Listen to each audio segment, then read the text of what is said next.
కాపరిని కొడితే గొర్రెలు ఏమైపోతాయి? చెదిరిపోతాయి అన్న ఆ సామెత ఖచ్చితంగా ప్రారంభమైంది 2025లో. సేవకుల్ని కొట్టబోతున్నాడు.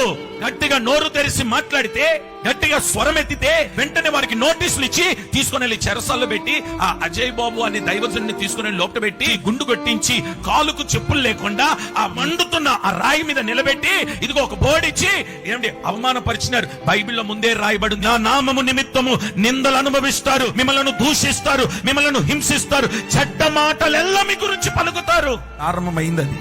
మీరు చదవడం కాదు, మీరు ఇప్పుడు కళ్ళతో చూస్తున్నారు. దైవజనుల్ని హింసించే విధానం, దైవజనుల్ని అవమానపరిచే విధానం.